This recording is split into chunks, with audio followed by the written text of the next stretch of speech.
All right, everybody, we have got a kick-ass podcast today for contractors. I mean, that's what it's all about. It is about going under the hood, giving you guys tips and tricks. And in today's case, we're bringing a couple of rock stars to the table. I got Josh with me, who's part of Pro for Contractors. I'll get him to introduce himself in just a second. And then I've got my man on the right-hand side. You go by your last name, right? Haney it is. Haney it is, man. So Haney it is. So we got Haney, who is part of the Pro for Contractors family right now, and he's going to share with you guys some insights. It's only been a couple of weeks that he's been, engaging with some of the training and tools, but he's the real deal. He's going to bring you some, real conversation around the importance of doing some of these strategies to get your time back. And as well, how important it is for all of us to get ourselves help, no matter where that's from. And we're going to share a lot more. So if you're looking to get more profits, more time with the family, you're looking to get better control of your contracting business, you come to the right place. If that is not you, if you're just looking for, I don't know, real estate or something like that, you maybe want to stop this podcast. So let's get into this. So I'm going to get you, Josh, to introduce yourself. Who are you? Role? What do you do? Cool. Hey guys, Josh St. Pierre with Profit for Contractors. I'm one of the department heads and what I like to call a fit finder. Basically, I'm all things to do with any of the courses that we offer. That's the long and short of it. If you guys are ever calling into us, you're going to be either speaking to myself or Liam. Did we lose him? Yeah, it looks like we lost him there for a second. That's there you go. We dabbed, right? Haney? Uh-oh. We dabbed. Okay, so introduce yourself, my man. Where are you located? What do you do? Tell us a little bit about yourself. Absolutely. My name's Nathaniel Haney.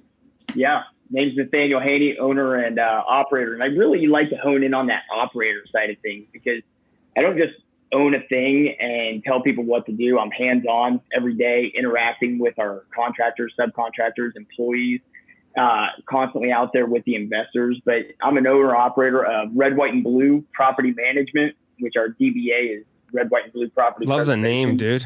And so, thank you. Patriotic, look at the shirt. You see that? Nice. Got to represent. There you go. But we're located out of Indianapolis, Indiana.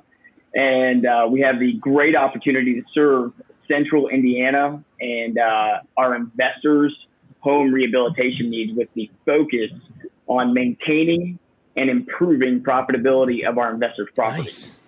So that is one scope of what we do, but every day, that's where we're at. And that's how we work. I love it. There's nothing better than somebody's mission, no matter what it is, no matter what trade you're in, no matter what you do, in authentically being out there to create products and services that are actually going to help people. I mean, people say, yeah, whatever, Andrew. I'm like, absolutely. No, it's like, I was doing this well before I actually started Pro for Contractors because I just love helping people. I mean, good people, right?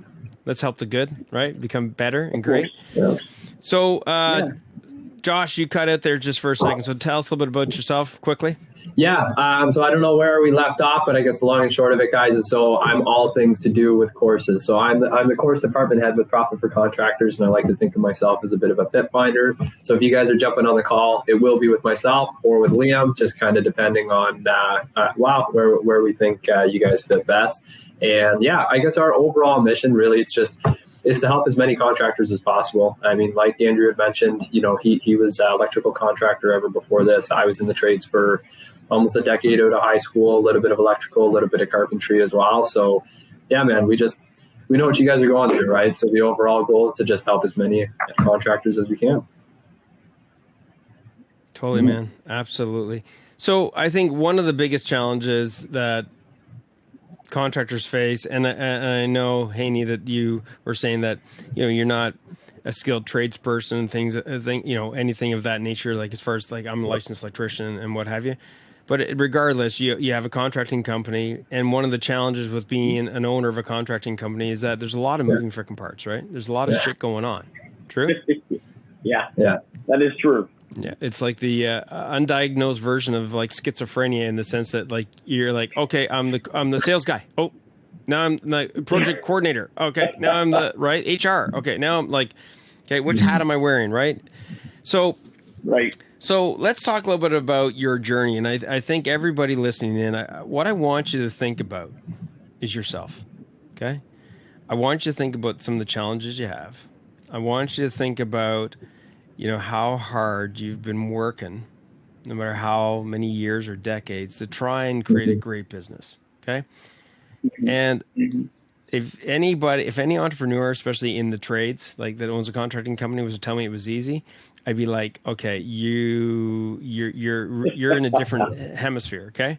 So for those of you listening in, think about yourself, and I'm going to have Josh and Haney talk a little bit about Haney's journey, about the importance of really getting help. Right. Okay. That's what this episode is about. Is about getting help and being okay with getting help.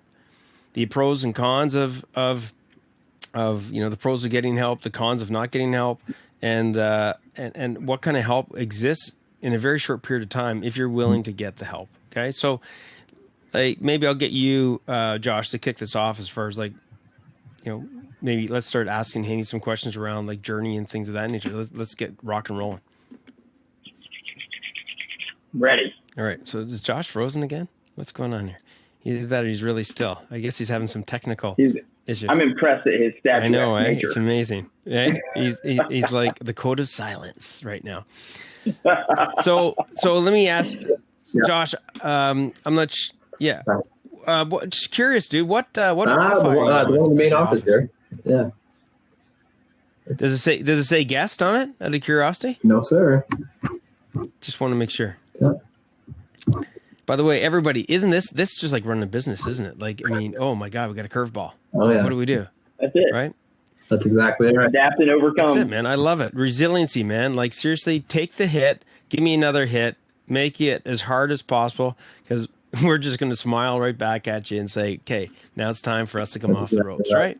That's it. It's life. Exactly. So are you on it now? Good to go. Seems to be good.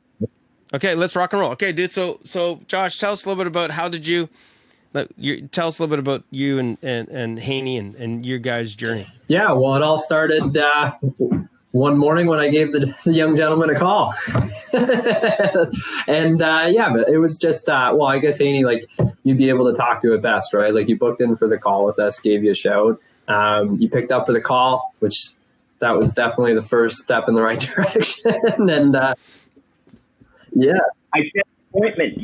You set an appointment. We had an appointment. We had a structured time to actually have a conversation. Yeah, which actually, like, we can get into that as well. Like, man. Like, I'd be curious to find out, like, just what were your thoughts when you ended up booking in with us, and just kind of what was it that made you take the leap, or like to step over that line to actually take the initiative, book the call, and then just what were you expecting when you were coming into it? Well, I had a very wise client of mine back when I was in college tell me that expectations breed resentment. And so I actually had no expectation when I structured the call or when I set the appointment with you. I just went into a call with an open mind to see if you might be able to hit some of the bullet points that I was really looking for in order to help Red, White, and Blue grow and eventually scale. And so that's how I came into the call. I came into the call just open-minded, willing to hear you out. I've been in sales since I stopped serving our nation. I went into sales, and so I have no problem sitting and listening to a pitch, hearing what you bring to the table. And oftentimes I really enjoy giving back a little bit too, just to see how good you are. So, love it. But you were pretty good. You're very informative. You knew your skill. You knew your trade. You knew what you were putting out there, the product, and I very much appreciated that. And you called on time. You called me on time, because if you don't call on time, then I can't. Yeah, well, actually, let that be a lesson to any contractors out there who are showing up late for site walkthroughs or cranking out estimates a little bit behind schedule. Huh? Yeah. 100%. You are correct. So now I did find you guys on Instagram. That's where I actually found Profit for Contractors. I've been, my mind has just been racing. You can ask my wife; she'll tell you. I look like the Walking Dead half the time. Gladly, I love chaos personally. I love chaos. I love it when there's a million things going on and just like, But knowing that I can't keep that pace, be a great husband, be a great father, and be good to my people, without eventually losing my temper over something very menial, I knew very well that I needed to find something to assist me in this journey of building a great brand in Indianapolis. And so, I looked everywhere for a while, been talking with my wife for a while, came across you guys. I believe it was a Sunday morning after church that I was just kind of, scrolling through Instagram and came across Profit for Contractors. And I was like, And so I actually parked on your video and I watched it and said, to learn more, click here. So I clicked here and took me to your site. And I was like, okay, we're going to watch a few more of Andrew's videos, see what we have going on here, see if this was my sermon. It was my service. Scam, Right? Like that was my Sunday service. Profit for Contractor service. Yeah, that's right. Church for contractors, right? Like, I don't know, man. I'm probably going to get nailed for that one. I'm looking up like what? Sorry, man. But, so like, tell us a little bit about we talk about chaos, right? Entrepreneurs, tell me if I'm right or wrong, but I think I said this on the other podcast I just did, or one of them, but we're adrenaline junkies, right? And we like as much as we might bitch and complain about troubles and challenges, we welcome it, like being in the trades, right? And being an entrepreneur just in general. I think that's one of the skill sets that we have, but it's also a bit of a curse, So what were some of the things that chaos was causing? Well, like clockwork, it causes an argument between my wife and I every 3 weeks, like clockwork, She's my wife, her name is Rachel. She is Rachel. The light of my life. She's a blessing. Yes. Now, we're actually in a little bit of a competition here because she's very popular. She's a marketing, she owns a media marketing company. And so she's constantly on podcasts and YouTube videos and stuff like that. And so we're in a little competition to see who can be on the most podcasts. But yeah, so, it caused arguments between her and I every 3 weeks on the dot because she is incredibly patient and resilient and very independent, but she needs her husband. And we've got 4 beautiful children. And so eventually, and they're all under the age of 7. So eventually that comes to a head and we have a little bit of a blowout and, and then we kiss, we make up, and we move past it. But that can't be a permanent answer. It can't be a permanent solution, right? Other side of that chaos is the business. How am I effectively serving our customer base with time efficiency, financial efficiency, and just being a great employer who truly cares about his people and the people that we serve while I have all this chaos over here because I'm constantly talking with people, encouraging them to find as much balance in their life as possible. Right. But where's my balance? Yeah. That's the tricky part about it as well, right? Is you want to, like, as much as we want to focus everything on, business, profit. Like, it's the personal side of it as well that truly gets affected at the end of the day, right? And really, like, two main reasons why anybody gets into business for themselves, right? It's freedom of time and freedom of schedule, or it's freedom of income, right? Those are the two main things. So if those aren't there, it can become really exhausting, right? And it's easy to start feeling defeated, right? So if you don't at least have a path for progress or a plan for progress in order, like, okay, so it's a struggle right now, but after taking, X, Y, and Z step, it's going to get a little bit better. And it's really easy to become defeated. And I think, Andrew, with you had your own experience with that when you ran your electrical contracting company as well. Yeah, the reality is that, when you start out owning a business, no matter what type of business it is, a lot of people, the odds are you start out by yourself, or you start out with an incredibly small team, or it's just you and your wife, or what have you, or a partner. And the reason for that is that when you're starting out, you don't have a lot of money, right? And you don't have a lot of work, you don't have a lot because you're just starting out. Right. Well, in the beginning, that skill set of being able to manage multiple things with wearing multiple hats, is what allows you to graduate and keep moving forward and growing. But it's also that skill set that really holds you back, because you end up getting pretty good. I mean, as entrepreneurs, I think whatever the hell we put our minds to, we can do, and not just do. In a lot of cases, we can do a pretty damn good job. Whether that's, like Haney in your case, you're really good at sales. I mean, so handing over sales to somebody is going to be like, ooh, because I'm really good at it. Like, in Canadian terms, you're the Gretzky, right? In Canadian terms, you're the Gretzky, and it's like, wait a second, I'm going to hand this over. Well, there's no way that person is going to do it as good as me, or I'm not going to do it the way that I want them to do it, or what have you. And we start playing these games, right? And with our business and with our life. Oh yeah, it's okay, honey, I'll be home. And then you're in your head going, okay, when they go to bed, I'm going to keep working, and then out, and then out, and then out. But tell me if I'm right, Haney, right? In your case, every 3 weeks, it's like reality check.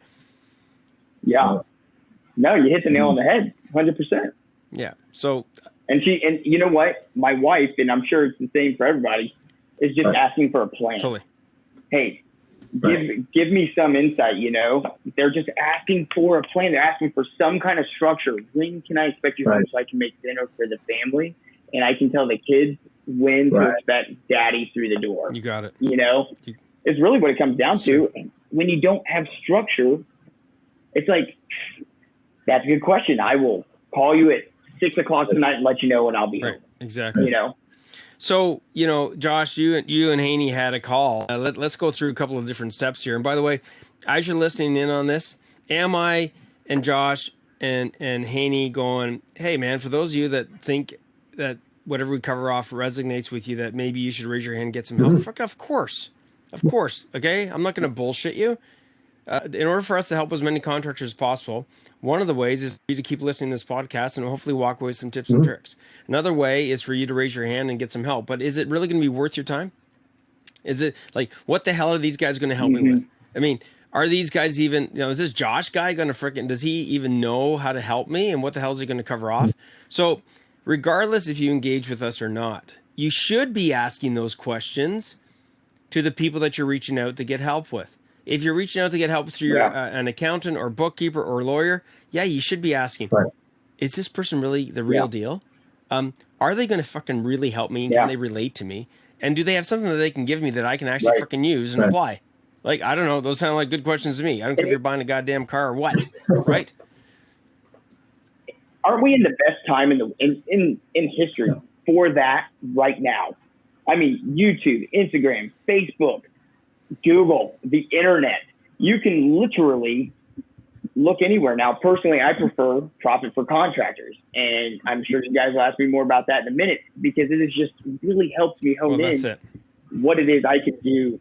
But you can look anywhere, but you have to be looking and open to getting some of that assistance, or else you're never going to be able to grow. You'll always be stuck in that grind of never really going anywhere. Totally. And I was going to say, like, just to expand off that as well, like, we're talking about looking in for the call, showing up to the call, but a lot of guys that I'll talk to too, like, they'll book the call, they'll show up for the call, they're on time, like, they're ready to rock, they blocked off the time, but you're going through and you're asking questions. It's like pulling teeth, like, what's the biggest problem in the business right now? Not busy. Like, okay, so, how's this affecting this, that, or the other? It's a lot. Like, one word answers, right? Like, it's really like, it's up to you guys at the end of the day, like, to acknowledge that, okay, if I do need help, and again, it's like Andrew said, it's like, whether or not you're going to us, whether or not you're going on, YouTube, you're getting with other mentors in your area, you're joining a Rotary Club, you're consulting a CPA, like, however it is that you choose to get help, when you make that choice to get help, get the help. Go in 100%, right? Within 2 feet. It could be difficult to let the guard down for sure. And, there's, like Andrew said, there's a lot of bullshit out there, right? Very, very plain and simple. So I understand why people don't, but it's like, when you make that leap, you gotta make the leap, right? And hey, like, when we jumped on the call, The first half hour is just basically me interrogating you. We got the swinging white light overhead, the bland metal table. I got my coffee on my side, and I'm just drilling you with questions just over and over and over, right? So maybe I thought you were going to waterboard me. I wasn't sure. Well, no, and one of the reasons why we wanted to have you on the podcast itself as well is just like we had a wicked conversation, right? And you were just one of the guys that stood out to me as far as like, okay, when this guy showed up for the call, he put all other bullshit aside, blocked out the time for the call. You were in it with 2 feet from the jump. You're responsive, like you had your guard let down. You were able to open up, and in turn, like it made things so much easier on both sides. So maybe you could kind of speak to that as to, what allowed you to go into that call with that kind of openness. Yeah. Right. I'm happy to. So I think, a lot of the people that I had the opportunity to work with overseas, I had some great, very experienced gentlemen and women that I worked with who had, far more experience in that world than I did. But one thing that transfers no matter what skill set or what industry you're in is the need for mentorship. There is no greater leadership-based organization than the United States Marine Corps. We'll just put that out there right now.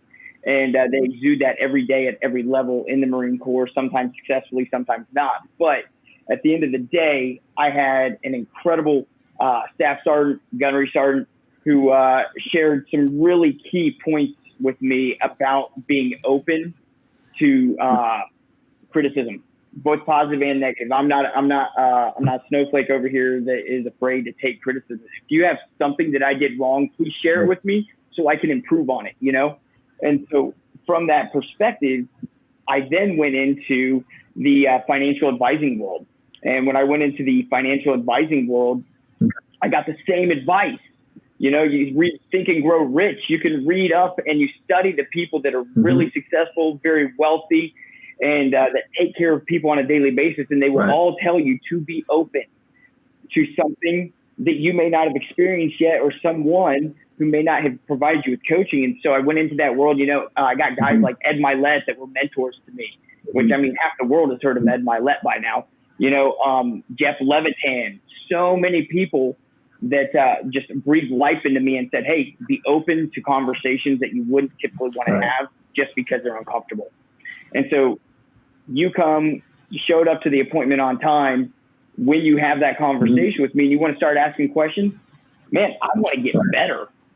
And I think what really drew me to you guys, because I've been talking about wanting some form of general contractor mentorship for a while with my wife, but I have people in my direct market. I can't go to general contractors, my competition, my direct market, who have really successful businesses and have been around for a decade, and say, hey, teach me how to be better than you. Because guess what? I will be better than every single one of them in time. There's no question about it. I will change the industry. I just have to find the right fit, the right mentorship to get from where I am now to where I and my company wants to go, so that we can hit efficiency on all cylinders. And when I sat down with you and you started talking about the program and what you guys bring to the table, and after listening to Andrew's YouTube videos and studying the website and the feedback that you got on the Facebook page, Tips for Contractors, I was like, this is it. This is where I need to be. This is that mentorship that's outside of my market that I've been looking for. And so you gave me great confidence with all those different points of intersection that, Josh, I can share information with you and you're not going to go screw me by telling my competition who I am and what I'm trying to do. Exactly. So, on that call, right? Like one of the things that you guys covered off was, going through some of the issues and some of the areas that you had challenged on. You talked about being in chaos and things of that nature. You get on this call. Josh, maybe you can just highlight your on your side of it. What were some of the things that you emphasize and some of the tips that you gave to Haney to get him to, get value out of it? Yeah, well, I remember one thing that we had covered off is roughly like a hiring process, right? Just because it seems like with a lot of guys that I talk to, and I guess to give a bit of perspective here, like I'll talk to 10 to 12 contractors a day, 5 days a week, 50 weeks out of the year. So talk to a fair amount of contractors, right? And the industry standard seems to be, well, I gave him a call. he sounded okay. We'll try him on Monday and see how he goes from there. Right? if that is sounding familiar at all. Yeah. Yeah, it's sounding familiar. Yeah, and so one of the things that we had covered off, right, was just getting a process in place with anything, right? The same way that you would treat with your bookkeeping or anything else, like in having a set process, a set person, set way that you can do it consistently the same way every single time. We just got to have that with the hiring process itself, right? And so what we kind of covered off, we broke it down over 5 different steps. Get the resume in, get the application form, collect the personal references, professional references. When you do so, actually do the due diligence, actually give those people a call, verify that if there we go, right? So if a guy says that I got 5 years worth of tiling experience and you could, the old boss would call, it's not exactly just, 3 months. And then we fluffed it up on the resume a little bit, right? Yeah. And then from there, phone interview, in-person interview, a little bit of an onboarding process as well, right? 3-month probationary period, kind of similar like flipping burgers at McDonald's. If you wanted to be qualified to do that, you'd have to hit all these minimum standards and checkpoints, right? And then, like the long and short of it, I guess the psychology is just lazy guys don't like jumping through hoops. So if we put a few hoops in front of them in order to jump through, then whoever comes out on the other side, chances are, well, it's like a boot camp, right? Or anything else. I think, if I could speak to the hiring process, we get into bad habits. Andrew, you mentioned earlier how we typically start the business on our own, right? On our own or with our wife or maybe with one part-time general labor or someone that can just carry stuff back and forth while we go in and we swing the hammer, right? And that is so true. But then why is it we expand? We expand because we're in it for a little more profit, a little more opportunity. And next thing you know, somebody hears one good thing about you, somebody refers you someone else, and you're all of a sudden like, I don't have the time to actually do this, but I don't have the ability, financially speaking, to turn it down. So hop on Facebook and we just say, hey, looking for somebody who can swing a hammer, and next thing you know, you got so you get in this bad habit of just repeating poor mistakes over and over, because implementation of any system or process can be difficult, but anything that makes us grow into a better position will always be painful a little bit, right? It's a part of growth. And I really liked that. Really hit me hard, Josh, that 5 steps. I have hired hundreds of people for many different positions, but I have done it so poorly in the contracting world, so poorly. And you just walking me through these 5 steps that any employer knows, maybe just doesn't implement, was just huge. I called my wife as soon as we got off the phone. I was like, hey, babe, we're making adjustments. I need you to update our hiring ad. Josh just said, it's like, it's an advertisement, right? Let's make some adjustments to include their pay scale and how it will improve over time. And Josh, you brought that to me. It's a big thing, right? Like it's like you said, it's the short form of, or I guess the long form of ad is advertisement, right? And what does an advertisement do? It sells something. So if our job ads, if they don't sell that position, as far as, hey, what are the benefits of working for you versus any of your direct competition? Go into a union outfit, anything like that, right? So if we're not completely clear on exactly what's the low-hanging fruit here, like maybe like a $200 a year boot allowance or like a signing bonus so they can go get a couple new pairs of jeans, boots, hard hat, whatever it is that they need. If they're going to get a yearly tool allowance, maybe a company phone for $50 a month that's going to cost them less than, giving the guy a 50-cent an hour raise, like look at some low-hanging fruit here and try to become a little bit more competitive, right? Yes. Yeah. I think one 100%. of the biggest things is just so that everybody gets this. We're going to move into a couple of other little tips and tricks. So the tip and the trick that you should have picked up here is that there actually is a hiring system. Okay. The tips and the tricks, more specific, is that, you need to look at your ads as a form of marketing. And especially in today's world where, on the internet, people can, check you out. And if they can't check you out, they're still checking you out. And you're like, what? Well, if they can't find you, okay, then guess what? They're probably not going to want to know you, because if you're not out there in some form or fashion, then the question is like, well, why aren't they out there? Like, what are they trying to hide? Like, so So that's exactly a right. little bit of a tip and trick, but let me just cut to the chase on something. A couple of different angles I want you listeners to think about. Ask yourself this question. And Haney, I'd love to know just your quick sort of thoughts on this. And even you, Josh, with all the people you talk to, right? And all the advice you give is, what's it cost you when you hire the wrong employee? What's it cost you when you don't even know you've got a bad employee? Or you think maybe, he's not the best, but what you don't realize is there's some shit happening that you don't see. So think about that, okay? So what's the cost? Like, really, what is the cost? So think about it. Haney, how would you respond to that? Well, I just experienced this in the contracting world for the first time about 3 weeks ago, unfortunately. And it's cost me no less than 24 grand. And I mean, that's just the financial side. I can always go make more money, but frustration, the inability to sleep. I mean, it's just. Okay, just a second. You said 24 grand. The 24 grand, can you be a little more articulate that a bit? Like, where's the 24 grand come out from? Yeah, absolutely. So I hired a driver. We have a hauling service along with our property rehabilitation. And our hauling service, I hired a dump truck driver. I'll be honest with you. I knew from the second I got this resume. I even told my wife, I was like, no. But I was in a position, right, to make a bad decision because I was stuck. That's it. You're right? stuck. And I had a big contract coming up. And I was like, I'm going to get this guy in. And this gentleman was he had made a bad choice one time in his life. I believe in second chances. He could sell. And he sold himself for like a solid month and change.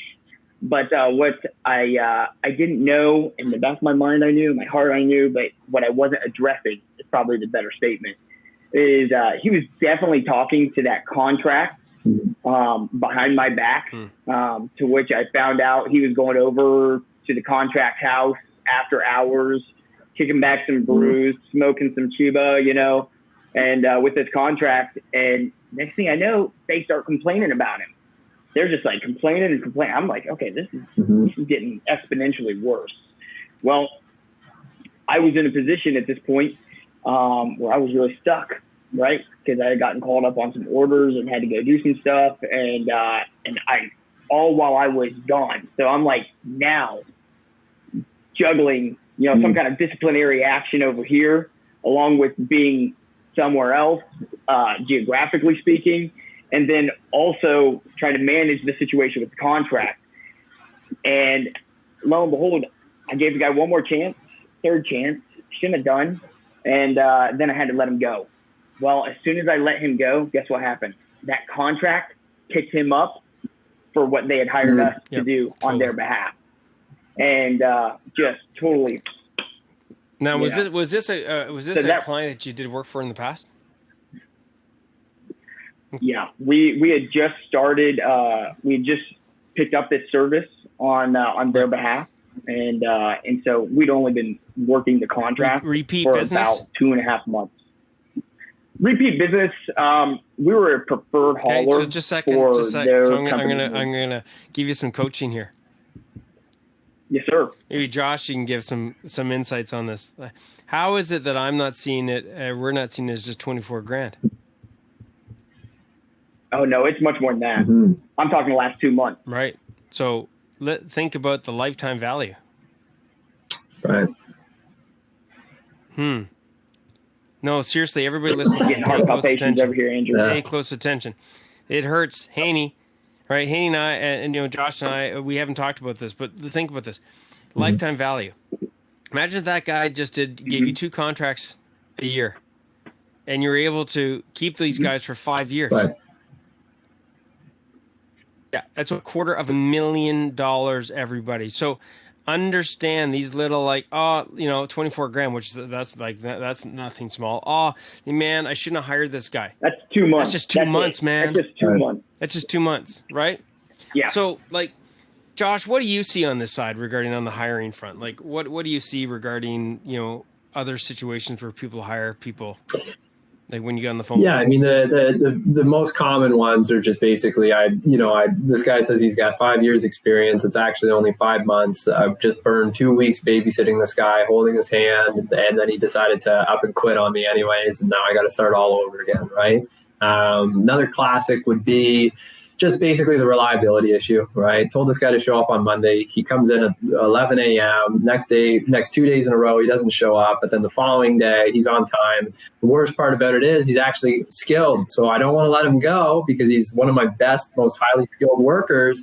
But he just doesn't show up. The reliability isn't there, right? And then, there's always the concern from guys too that just if I don't pay this guy enough, right?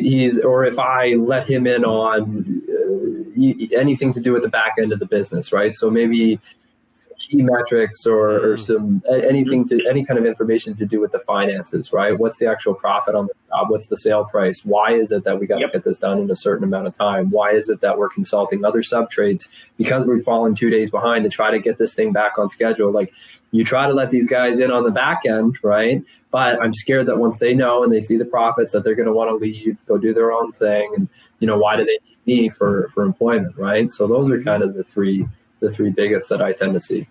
So what would be, just pick one of those and just give some advice to somebody listening, because I'm listening to those and I'm like, oh my God, I've heard those like 1,000 times. And by the way, I heard those in my own business. So Josh, pick one of those babies and just give some. What's funny is like the root, like you want to talk about root issue versus symptoms, right? And all three of those really, they're only symptoms of lack of accountability.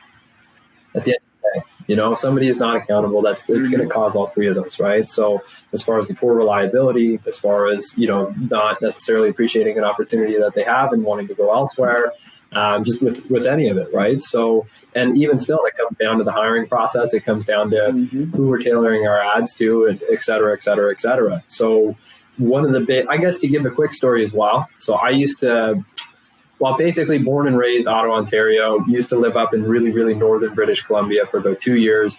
When I looked at coming back, I looked at either going to a union shop or non-union outfit. And the reason why I ended up joining like the Carpenters Union Local 93 here in Ottawa was very simply, I could go on the website. I could see that a first year makes $18 an hour.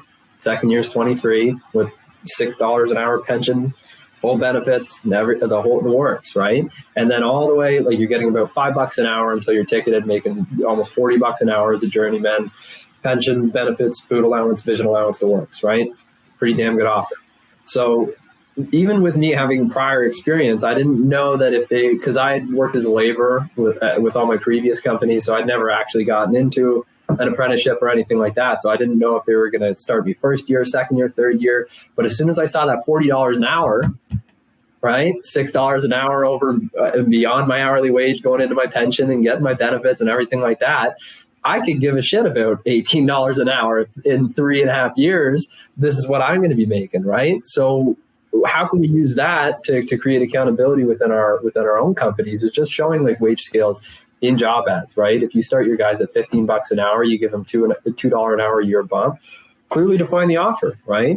And then now when that candidate, they're looking at that job ad, they're picturing themselves with your company for the next 3, 4, 5 years, however long it takes to get to that top wage versus I'm just going to take this job for $18 an hour, make a few bucks over the summer and then try to figure something else after, right? So it's like that's a really good example, dude, because at the end of the day, if we don't give a pathway to our people, I'll say it again, if you don't give a pathway to your people, then they're going to be lost. And when your people are lost, whether that's a new hire, whether that's somebody that's been with you for a while, if they don't have a pathway to their future, then guess what? The first person that comes along to give them that pathway, even if it means in some cases people are like, man, I can't believe the person left. And everybody always says, oh, it's for more money. Bullshit. Immediately, it might be for less money if the vision is greater. Need a plan. Than where they're currently at, Yes. Need a plan. And Andrew, if you don't mind, that's what I love about the Monday morning meeting as well. Okay, let's talk about that. So let's get into not to change, but no, dude, I love it. I love it. I love it. So Right. So guys, everybody listening in, if you do raise your hand and you want to get help and you want to get this kind of advice, I know we spent some time on the hiring side, but whether it's hiring, pricing, whether it's organizing your jobs, I mean, Haney's going to get into, and he's only been, I think, a couple of weeks into the course, some of the specific things he's gotten yet too, man. That's it. But when you get on the call with Josh, this is the kind of advice that you're going to get, guys. And look, it's about a fit. Okay. It's not about whether or not we're going to help you or not. That's not even in question. It's whether or not it's a fit. Okay. Regardless, you got to get help. Yep. You gotta, I say it all the time, go from decades to days. Don't fucking spend what it took one person 10 years to figure out. Hello. All right. McFly, it's me, to figure out that you can take and literally and Haney's and Josh are going to talk about this course, this training that he's gotten. But don't try and figure it out on your own. You don't have fucking time for that shit. Yeah. Okay? You don't have time for 10 years when you can figure it out in like a week. Absolutely. Haney, you don't, do you? It's about condensing time frames, gentlemen. Yeah, exactly. So let's talk about, it's been just what, how long now since you and Josh had the call, and then you guys can talk a little bit about, what's inside this and what you've gotten out of it. It is technically, is it Wednesday or Thursday? Thursday, all day long. Thursday. Okay, so it has been 9 days since I hopped on the call with Josh and committed to to me, it's about value. It's not about price for me, but price was beyond affordable. I'll go out and I'll make that in a day. No problem. But it's about the value, not about the price. And I can go out. Never mind. But it's been 9 days to answer the question shortly. That's awesome. Okay, cool, man. Love it.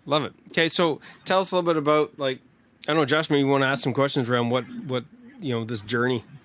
Yeah, well, when we're talking even just to kind of circle back a little bit about when you're saying it's about finding the fit, right? And Haney, you can speak to this as well. I mean, we spent maybe 45 minutes on the call roughly, and I think probably 35 minutes of that was essentially me interrogating you, making sure that we were a fit, and then we got maybe 10 minutes of pitch, if you want to call it that. So yeah, absolutely. Yeah, I guess maybe could you speak to your experience on the other side of that, being on the other side of the call as well, right? Essentially, what what made it feel like it was a fit for you, right? Really, at the end of the day. Well, number one, I felt like it was a fit for me before I even got on the call, to be honest, because as soon as I on Sunday, when I went to for more information, click your site and then watch a couple videos. Church and I listened to a podcast. Yeah. Exactly. When I did that, I immediately, I signed up for the opportunity to speak with Josh, which was great. And then within 10 minutes, I got a video. I got a video on my email, you two rolling up on your Harleys and making sure. Yeah. Oh, yeah. Cool. You guys rolling up on your Harleys and introducing yourselves to me, which I was like, I stole that bike. Phenomenal marketing, because I am a Harley guy. And so I was all about it. And even though it wasn't meant specifically for me, I felt in that moment it was meant specifically for me. So you had me sold a Harley. And then I actually went back on to see if I could set things up for Monday instead of Tuesday. Opportunity wasn't available, so I had to stick with Tuesday. And so I knew, as soon as 8 a.m. hit, I was like, this guy better be calling me, because I pulled over into a parking lot and I turned on my Wi-Fi, and that's how we had the call. And I, gave him my full attention. I've got a page of notes in my Profit for Contractors notebook here, a page of notes that I took from our call. And for one, he was asking questions. He was interested in hearing about who we are as a company, who I am as a man, what some of my goals, my visions, my dreams were for the company. And he actually took the time to actually listen to that versus just going straight into a sales pitch. Don't bullcrap me with a sales pitch. I can tell better than you can. I'm not really I want the meat and potatoes. Give me what you got. And he gave me what he got by asking questions, taking notes, and then giving me some honest, no bullcrap feedback, right? And I think that was super, super key to what brought me to the point where I was like, this guy could be the real deal, not just a great Instagram, marketing. Well, any of the listening skills that I got to give a shout out to my girlfriend Ashley for that. Just kind of beating those into me, like, "Hey, are you listening?" Hold on, I can't hear you. I can't hear anything that you're saying. Exactly, selective. But no, like, and that's the big thing as well, right? And then when you're moving through the calls too, like, again, it's like going back to that, like as much information as we can get from you guys as possible. That's how we know that it's going to end up lining up, right? And then, obviously, as we got to the end, like you said, you wanted the meat and potatoes, gave you the meat and potatoes. You liked what you heard, liked what you saw, and now you've dove in, right? And as much as we keep saying, like, you're diving in 2 feet just to take the call and show up, like, you really dove in with 2 feet, like high diving board, deep end of the pool. Did a couple flips on your way in, got the course, and you're tearing through it, dude. Like Andrew said, like, we took a look we were curious to see how far that you've gotten, because it's been such a short amount of time, right? Since you ended up signing up, and dude, you're almost done week 2. So like, I guess, yeah, like what's been some of the best portions of it so far? I guess, like, what's been helpful for you so far?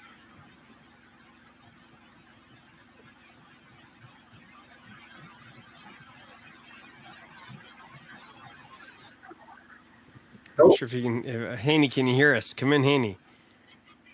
Can you guys hear me? Lost you? Yeah, I can hear you. Yep. Looks like you can hear me. I can hear you. Yeah, I can hear you. Oh boy, more technical. Okay, let's see here. Let's see here. Well, adapt. Turn on mic.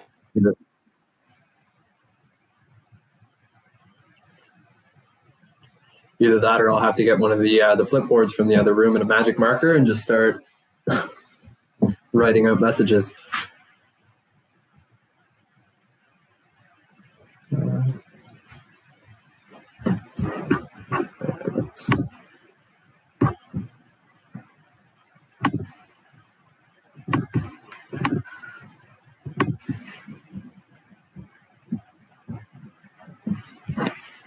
Mm-hmm. Hear me now? Got you now. Okay, got me now. Haney, can you hear us? Hear me? No. Okay, so Josh, on the first couple of weeks of the course, let's talk about that for a second. What are some of the things that that are covered off on that? Here, 1 sec. I just figured out, I think, how we can fix this. Haney, try refreshing the screen, because when I got cut out earlier, that's exactly what I had to do as well. So I'm just going to let him know that quick. And then, honestly, the first week is mainly introductory, right? It's basically seeing, all right, so where does the company currently stand today? What are the 12-month goals? What are the 6-month goals, 90-day goals? And then we got to start looking at what are the hurdles in between, right? What do we need? What are the obstacles that we need to take care of? And then start building like a little bit of a game plan as far as, okay, what are we actually going to work on this week, right? That's actually going to start to move the needle. I think a lot of business plans, they focus on the 3-year goal, the 12-month goal, the 90-day goal, but we never really delve into what are we actually going to work on this week. So we're almost left with like a little bit of a Christmas list in a sense, because it's like, these are all these things that we want to get to, and these are the targeted markers or the KPIs or whatever you want to call them, right? But we have no actual action plan as far as, okay, this is step number 1, number 2, number 3, number 4, so on and so forth, right? And then, so I guess, Haney, like, you'd be able to speak to that as well now that we got the audio back. Absolutely. Yeah. I didn't hear the full scope of your question there, but I think I can. Could you summarize it for me real quick to make sure? We're talking about when you sign into week 1, right? Mm-hmm. So what's the overall first impression, kind of the first things first, how do we hit the ground running with it? Easy. You know what I love about the program is the fact that all the videos are broken down by section. You got video 1, 2, and they're not an hour and a half long videos. I'll be honest with you guys. There are times when I will just go, you know, I'll go out to my truck to make some calls. I'll turn on the Wi-Fi and I'll do a quick 19-minute video, you know, and I got my notepad, you know, and I get my notepads out, scribble it out. But I also like the fact that at the bottom of that section, right, you have your handout that we can download, right, and that we can print, so that I know today I'm going to go through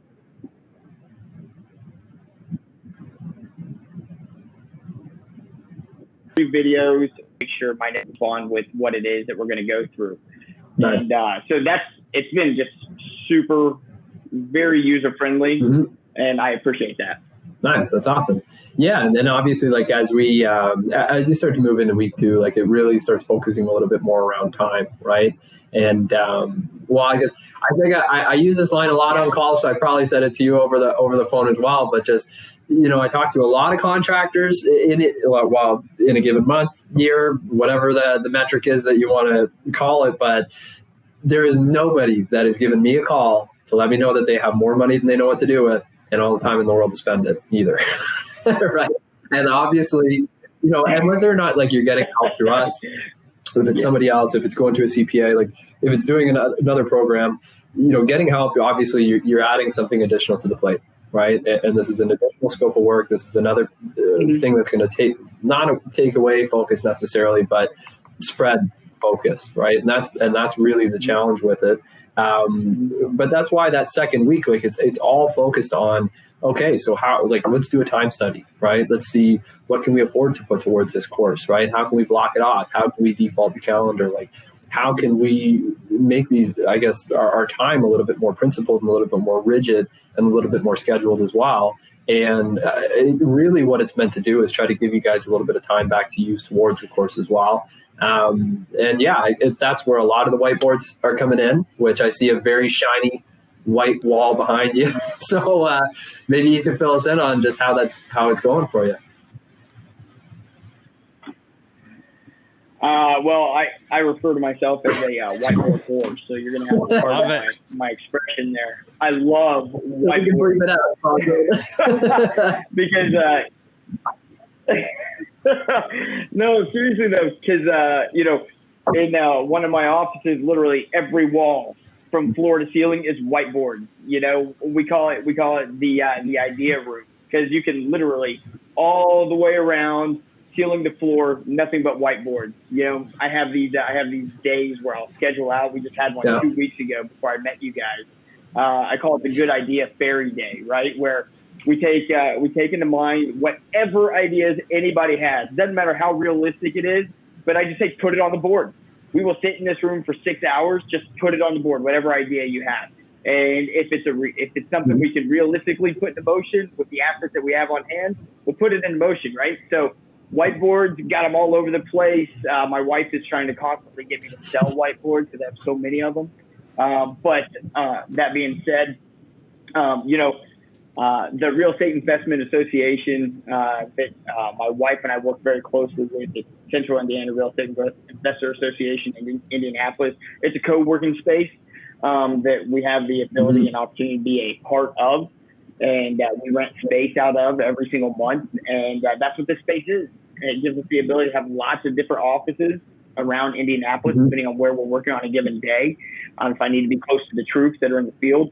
And so whiteboards are a big part of what we do on a daily basis. And I took time, you know, I'm on the last video, I believe, for week 2 at this point. And I put together, you know, my Monday morning meeting. It's called, I call mine Moto Monday team meeting, right? Motivational, the big Mo. All right. Keep people focused in. And, you know, I was able to bring the guys in and my wife in, because she is a huge part of success. And we're able to break it down. Same thing on Friday, to do our Friday review. And then going in and taking a opportunity to put those projects on a board, take a look at what green light, yellow light, red light, and what needs more attention. So I'm really looking forward to growing into that as well. So just as everybody's listening in, okay, and we're going to be wrapping up this podcast here in just a second. I want you to understand that, to try and come up with this stuff, I cannot stress enough. Sure, you can try and figure it out on your own. Okay, have at her. Okay, but it's going to be a very painful process. The Monday morning meeting. Maybe Josh, tell us a little bit about the Monday morning meeting and the Friday reflection. Like, just touch on those things a little bit. Yeah, I mean, super, super high level. It's just, you're just setting the rhythm for the week, right? And exactly. Yeah, I know, like, here internally, one of our favorite ways to do it is just to start off by, quick wins, right, Andrew? Every single Monday, right? Yeah. Just because it doesn't matter who you are, it doesn't matter if you're the owner operator of the company. Nobody likes waking up early on a Monday morning. And getting at it, right? So it's just nice. It's a good way to start it off, right? Kind of share the successes over last week. Looking at just laying out the schedule for the week. So who's doing what, who's going where. We have this project, X project, Y, Z, this, that, and the other, right? So really, it's for a lot of scheduling, logistics, coordination. If you guys are working with multiple sub-trades, things like that, basically who needs to talk to who, if there's going to be access issues coming up over the week or anything like that. It's also a wicked opportunity to, well, basically for your team, for the boots on the ground, to start airing out, possible conflicts that are going to be up for the week. Totally. Right? Yeah. Totally. Who would have thought about being proactive about solving solutions instead of being reactive as they happen, right? And then, so then you're going to plan through the week, have little touch points, even if it's a 15-minute phone call on lunch to your main guy out in the field, whether they're foreman, project manager, lead hand, whoever. And then when you get to the end of the week, it's basically, of these things that we wanted to get done, what got done, what didn't, if not, why not, right? And what are the changes that we need to make moving forward? It's huge. It's huge. And guys, I'm just going to emphasize, okay? And then, Haney, I want to get, your input on this a bit. And we'll start wrapping this up is, I use the analogies a lot of times on these podcasts of sports, okay? I wasn't some pro athlete or some fucking thing. No, I love sports. I've played quite a bit of sports. Okay. But I'm not saying, that I'm anything special in that regards. Okay. But think about it. If we were all going to go out, maybe this is a Canadian term. I think somebody in the previous podcast was like, what's Andrew talking about when he says shinny? That's basically playing hockey. Okay, guys, with hockey sticks outside on the road. Okay, that's what shinny is. You're just playing. You're not in a league or anything. But imagine you're listening in on this. Okay, imagine you got your team and you got you guys are against us. Okay, so against Josh, Haney, me, and we got a couple of other guys. Okay, I don't give a shit if it was just us playing around. We are competitive. We want to win, and even with the game of playing shinny. Yes. With my mom back in the day going, boys, it's supper time, come on in. Or, okay, the net because the fucking cars are coming down the road. You're out to win. And what does that mean? Everybody knows what the score is. Everybody knows what the mission is. It is to get the puck, get the ball in the net as many times before you get called in for supper. Okay? And you know what's funny? Yeah. You know what's funny? Is so many of us, and you think about this as an owner listening in. How well are you communicating to your team what the fucking game is? How well are you communicating what the objective is of the week? How clearly are you actually setting the pulse and the tone of leadership to say, hey, here's what we got to get done. Here's the shit that didn't get done last week that's got to get done this week. Or as a matter of fact, guys, you did even a better job than I thought. Awesome freaking job. Yeah. No, we don't. Guess what we do? We just hey, man, okay, guys show up in the trucks. They're waiting for the fucking owner to show up. And everybody's like, what the fucking, what are we doing today? By the way, if you got any A players, you tell me from right, Haney. A players, when they sniff that the owner doesn't know what the fuck is going on, when they sniff that they don't know how much work is coming down the pipe, when they sniff that there's no communication, okay, which results in them failing because they thought they did a good job and yet the owner's pissed off at them because they didn't do it fast enough and they're like, what are you talking about? Guess what that results in? Loss of profits, Okay. Yeah. A huge addition to freaking your stress and how much time you got to put in. And so this Monday morning meeting and Friday reflection, I know it went on a little bit longer than I wanted, but the guys, this is simple things. Haney, tell me if I'm right or wrong. Like you print out the agenda. It's done for you. Tell us a little bit, Haney. Is this real or what? Yes, it's real. It's tangible. You can put it into effect immediately. It's not something that you have to, right? So 4 weeks ago, I met with, because we only have 3 employees, we got 4 employees total. And then we have a slew of contractors and subcontractors, right?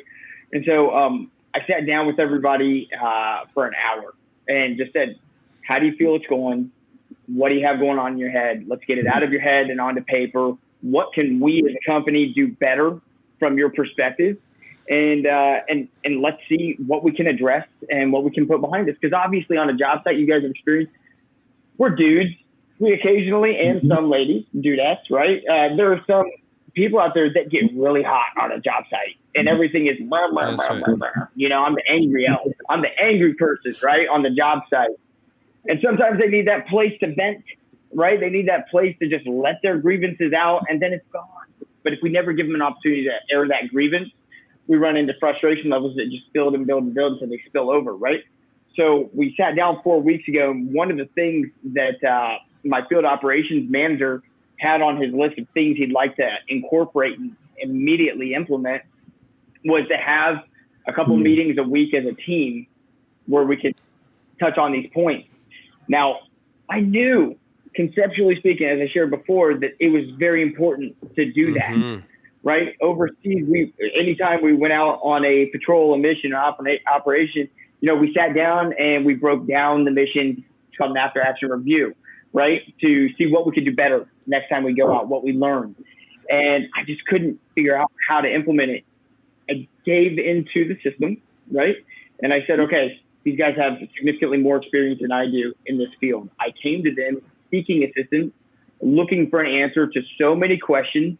And so it's now my choice to either spend the money that we paid to become a part of the Profit for Contractors family and system, or I can accept what they're giving me and what they're coaching me on and take massive and immediate action and put these things into place right away. And so that's what we did. Massive and immediate action right away, Monday morning, boom, put it out there, and the team loved it. If you go on my Facebook right now, because my wife was at home with the baby, but she was still in the meeting, right? You'll see that we're doing snaps, and it was a fun time. It was a fun time, and she enjoyed it. Everybody enjoyed it. So thanks. Appreciate the recommendation. Absolutely, man. Well, so what if there's some things? So what were we going to say, Josh? Well, I was going to say too, like just to even touch on what you had said before, as far as like the causes of not, right? Like essentially, what does the confusion cause, right? And two of the things were lost time, lost money. But I think also one of the biggest things too is employee turnover, right? And if we're in a very, very weird time right now, as far as like guys just being busier than ever, right? 32 to 40% of all small businesses across Canada and the US, they're folded, they're predicted to not reopen. That includes contractors. So, you know, if essentially a third of the contractors in your area, you know, if they're down and out, but you know, typically it's the guys with the highest overhead as well, right? So if it's the biggest, most established guys that are no longer having the doors open, by default, we're going to inherit a flood of work, right? It's simple math. If we don't have our employees on the same page and working with us, by default, it's just going to cause so much chaos. And if you want your guys, they're either actively working with you or they're actively working against you. It's one of the two. Either everybody's on the same page or everybody's fighting for themselves. Yeah. Right. And that's really the long and short of it. Andrew, sorry, I know I kind of cut you off there. Yeah, no, it's okay, dude. It's just like it's wrapper up time, right? So let's grab the package, wrap it up. So if there was, you know, if there were some things that you would want to say, Haney, and you know, when you look at the perspective of help and showing up to get help, right? Like if somebody's going to book in, you know, what would you say to them to get them to realize how the importance of showing up?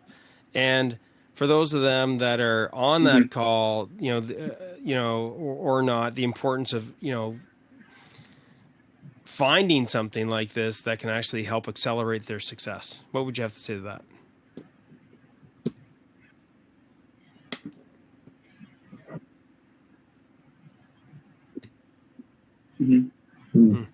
Well, a couple things here.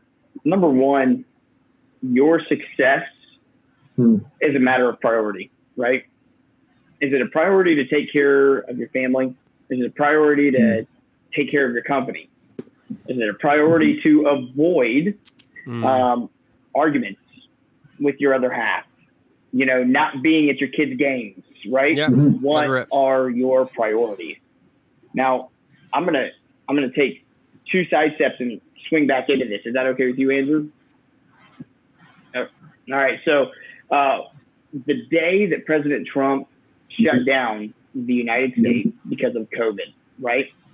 We were still very young as a company. Obviously, it wasn't that long ago, so that kind of tells you a little bit about us, right? But the day he shut down, my wife and I sat down. We put the kids in front of a movie, which we don't do often, by the way. I don't believe in a TV babysitter. But we sat them down in front of the movie. We went back to the bedroom, and we took out pen and paper, and we identified our assets. We identified our liabilities. And then we said, okay, what are we going to do? Are we going to pull back on the reins and sit kind of in fear and trepidation, or are we going to push hard? We chose to push hard. We dumped more money into marketing. We went out and we bought another truck. And we went out and we started talking to people more and more and more because we knew people were going to be pulling back. And so this was our time to really grab our market share and to grow. Well, immediately after that, it's like, oh, man, okay, we ramped up operations. So what did we do? Going back to what you said, Andrew, looking for help. We took our accounting operations from just a CPA that we spoke to once a quarter to now having a bookkeeper. Helps us keep our books and maintain our books on a weekly basis. You know, we went ahead and we actually brought in these 2 new employees, which I want to give a big shout out to Ana Acaforo and then Aaron Riley, my field operations manager. Incredible guys. I couldn't do this without them. They show up, they do good, hard work, and they're just an incredible asset to the red, white, and blue family. That's how we think of them as family, right? And all the other people. But we brought them on and kind of brought them on with faith that we're going to be able to find the work to take care of their families, right? To take care of their families and for me to be able to take care of mine because that's my priority, taking care of my family. So we then got into the 10X Mentorship Program, right? And went through a 12-week intensive course, 10X. And we went out, we did a ton of business and we really grabbed that market share. And then it went from, okay, now we've got the sales know-how, but what do we do with our system? And that's where we found you guys. And when we came and we started looking for that mentorship and that mentorship and that systems and those processes to put in place, we need somebody with experience in the general contractor world. And that's where we found Profit for Contractors. And the opportunity with Profit for Contractors has been just incredibly valuable in 9 days and all that we have implemented already. I mean, we have already created some additional structure to our communication. We've created some additional structure to our in-person meetings. And we've taken what we've learned thus far, and I've already begun sharing it and passing it on to my field operation manager so that he can continue becoming better as a leader as well. Because guys, there's a book out there by Maria Ferrello, and she wrote a book. It's called Nothing is Unfigureoutable, right? And she wrote it several years ago, but the book is so right. But you have to be willing to go out and look for those answers. And I think that is what Profit for Contractors has really brought to the red, white, and blue property preservation team is structure and the opportunity to hone in exactly what it is that's going to help us get from where we are now. Okay, what would you have to say there, number one Josh, general contractor in Indianapolis as we continue. Yeah, I mean, it's what we've been talking at the whole time, right? Again, like it's taking that first leap, but then I guess even before that, it's just kind of like you said, Haney, is like it's priorities, right? What's the priority in your life, right? Is having work-life balance, is that a priority, right? Is having a team full of happy employees? Is that a priority for you? Or do you not really care, and do you just keep hiring guys and rotating them in and out all the time like it's a carousel, right? Is having that the time off on the weekends and the time off in the evenings, is that a priority for you? Or do you not really care that you're going around and doing site walkthroughs and cranking out estimates and invoices and losing time with friends and family? And time is the only commodity that we have. But Josh, all those things are a priority for me. So I don't have time for this call. I mean, I might sign up to it, but I'm not going to show up to it because I got all these other things that, that are a priority for me. I mean, of course my family is a priority. So why would I sign up to this thing and spend fucking time on a call? Yeah. Mm-hmm. Then stay broke and stay brain rattled, stay broke. Yeah. If that's going to be your mindset, stay broke and stay brain rattled. Like we were talking about accountability before for the employees. And die at the age of 50 with a heart attack. It's up to the owner to have the accountability. That's your option. And that's where it starts, right? It starts with yourself. It starts with you taking control, making a decision to make a change, right? Taking accountability over your previous actions. There's two ways that we learn. It's from screwing up and saying, I don't want to do that again. Or you go talk to somebody else who's done it before and you learn from them, right? Love it. So look, you guys, everybody listening in, I want to say big thanks to these two young lads. No, but seriously, Haney, thanks a lot too for taking time out of your day, sharing, under the hood, taking the mask off and being real. Anybody listening, you can relate to Haney and sort of the mindset and how he's a good person. If you can relate to that and you're somewhat, relatable, then it's maybe something for you to raise your hand for. If you're not, then it's not for you. Then don't even waste your time freaking booking in if you're not serious about changing your business. Yeah. And Josh, Josh does an amazing job. He's helped literally like hundreds and hundreds of contractors, and yes, we ask you questions. Before you even book in, you got to answer a whole bunch of questions. Yeah. Why? Because otherwise, guess what? It's a complete fucking waste of our time. If you can't answer, by the way, here's a little tip on the hiring, and then we'll wrap this for the wrap. Mm-hmm. Resumes are fucking dead. Yeah. Okay. If all people are sending you is a goddamn resume and you don't have an application form, okay, in other words, something that they're going to fill out, okay, then what kind of person are you going to get if they can't even fill out a freaking application form? You think they're going to follow your systems? Well, guess what? If you can't fill in the fucking answers to the questions when you go to book it in or you're hesitating, you're not a fit. Because we can't help those that aren't willing to share what their freaking problems are to see how we can actually, in most cases, by the way, your problems are symptoms. They're not the real freaking problem, okay? Mm-hmm. So whether it's pricing, making sure you're pricing your jobs properly, project management. You're only finishing week 2, right? There's like another freaking 40 plus freaking trainings, okay, on how to manage your crews, how to freaking get rid of Class A, get Class A's, fire freaking Class D freaking deadbeat freaking clients, okay, and team members. So look, if this is of interest to you guys, book in. If not, that's totally cool as well. I wish everybody all the best. Take some of these tips, apply it, and that's it. That's all. So this is Andrew Houston from Profit for Contractors with the No Bullshit podcast with my two rock stars. Yeah. And we'll see you guys on the flip side. Keep kicking ass. Catch you later. Ciao. Take care, guys.